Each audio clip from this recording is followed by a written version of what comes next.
আসসালামু আলাইকুম এভরিওয়ান। আমি আপনাদের সামনে জামার কাটিং নিয়ে আসছি। প্রথমে আমি কাপড়টাকে চারপাল্লা করে বিছিয়ে নিয়ে ফিতা দিয়ে 1.5 ইঞ্চি পরিমাণ গলার জন্য উপরের দিকে নিয়ে নিয়েছি এবং নিচের দিকে 5 ইঞ্চিতে দাগ দিয়ে দিয়েছি। এখন আমি গলার শেপের জন্য চোখ দিয়ে দাগ কেটে নিচ্ছি। তারপর আমি কাঁধের জন্য 4 ইঞ্চি পরিমাণ কাপড় নিচ্ছি, যেটা সেলাই করার পরে আরও কমে যাবে, 3.5 ইঞ্চির মতো থাকবে। তারপর আমি বগলের জন্য 7 ইঞ্চি কাপড় নিয়ে দাগ কেটে নিচ্ছি। আমার জামাটা ছিল 48 মাপের, তো তার জন্য আমি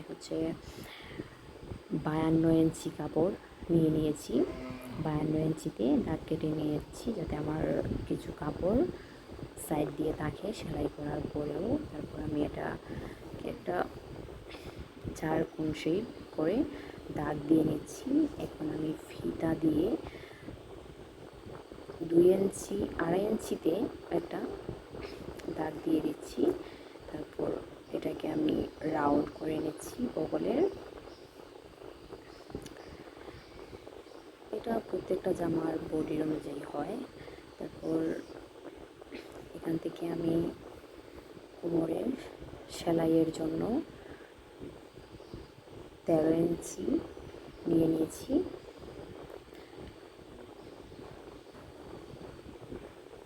13 ইঞ্চিতে আমি দাগ কেটে নিয়েছি। যার যার জামার মাপ অনুযায়ী হয়। 13 ইঞ্চিতে মাপ দিয়ে আমি জামার মিডলে আবার মেপে নেব। দাগটা আমি ভালো করে দিচ্ছি যেন সবাই ভালো করে বুঝতে পারেন। এবার আমি জামার মধ্যে একটা মাপ দিয়ে নিচ্ছি, কারণ জামার মধ্যে কিন্তু কম থাকে।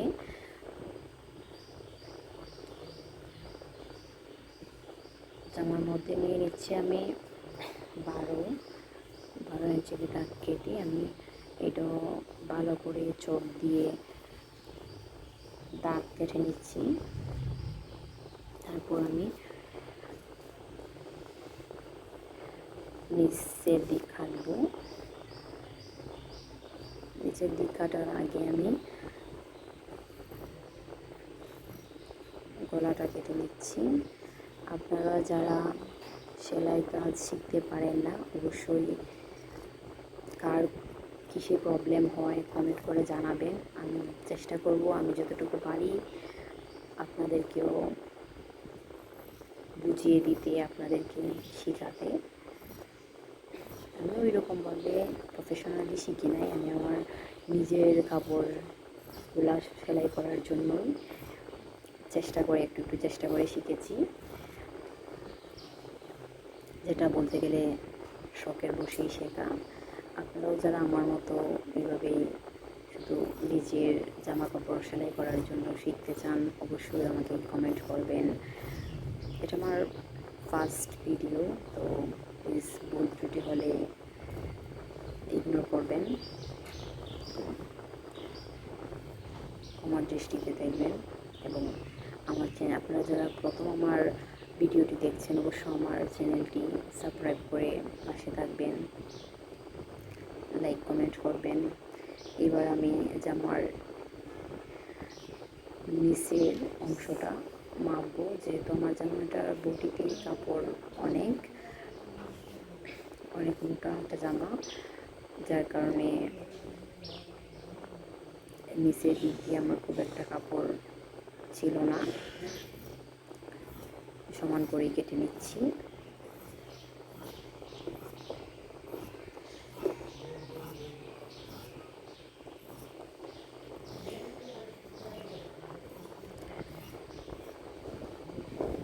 নিচের অংশটাকে আমি আবার কেটে নেব। এই অংশটাকে একটু উঁচুতে রেখে মধ্যের জায়গাটাতে একটু নিচু করে রাখবো, যাতে জামার কোনাটা বের হয়ে না থাকে, সেই জন্য এভাবে কেটে নেব।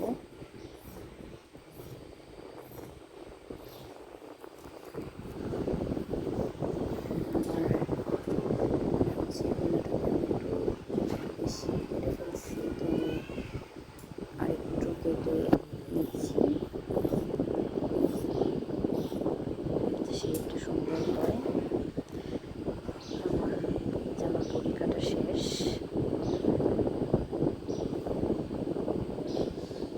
এখন আমি আমার হাত কেটে নেব। সাইডের যে কাপড়টা রয়েছে এটা দিয়ে আমাকে আমার কাপড়টা কাটতে হবে। আমি চক দিয়ে দাগ কেটে নিচ্ছি, আপনাদেরকে বলবো। আমি 2/4 হাত দিয়েছিলাম, তার জন্য আমি এখানে 10 ইঞ্চি পরিমাণ নিয়েছি। আর এদিকে আমার নিয়েছি 9 ইঞ্চি দিয়ে, এদিকে আবার আমি 3 ইঞ্চি দিয়ে একটা দাগ দিয়ে জামার হাতের যে শেপটা ওইটা করার জন্য আমি 3 ইঞ্চি দিয়ে দাগ দিয়ে সুন্দর করে জামার হাতের বগলের শেপটা করে নিচ্ছি। আমার এটা ছিল আমার 6, আমি 7 ইঞ্চি কাপড় নিয়েছিলাম, যাতে আমার 1 ইঞ্চি মতো কাপড় থাকে, কম যাতে না হয়।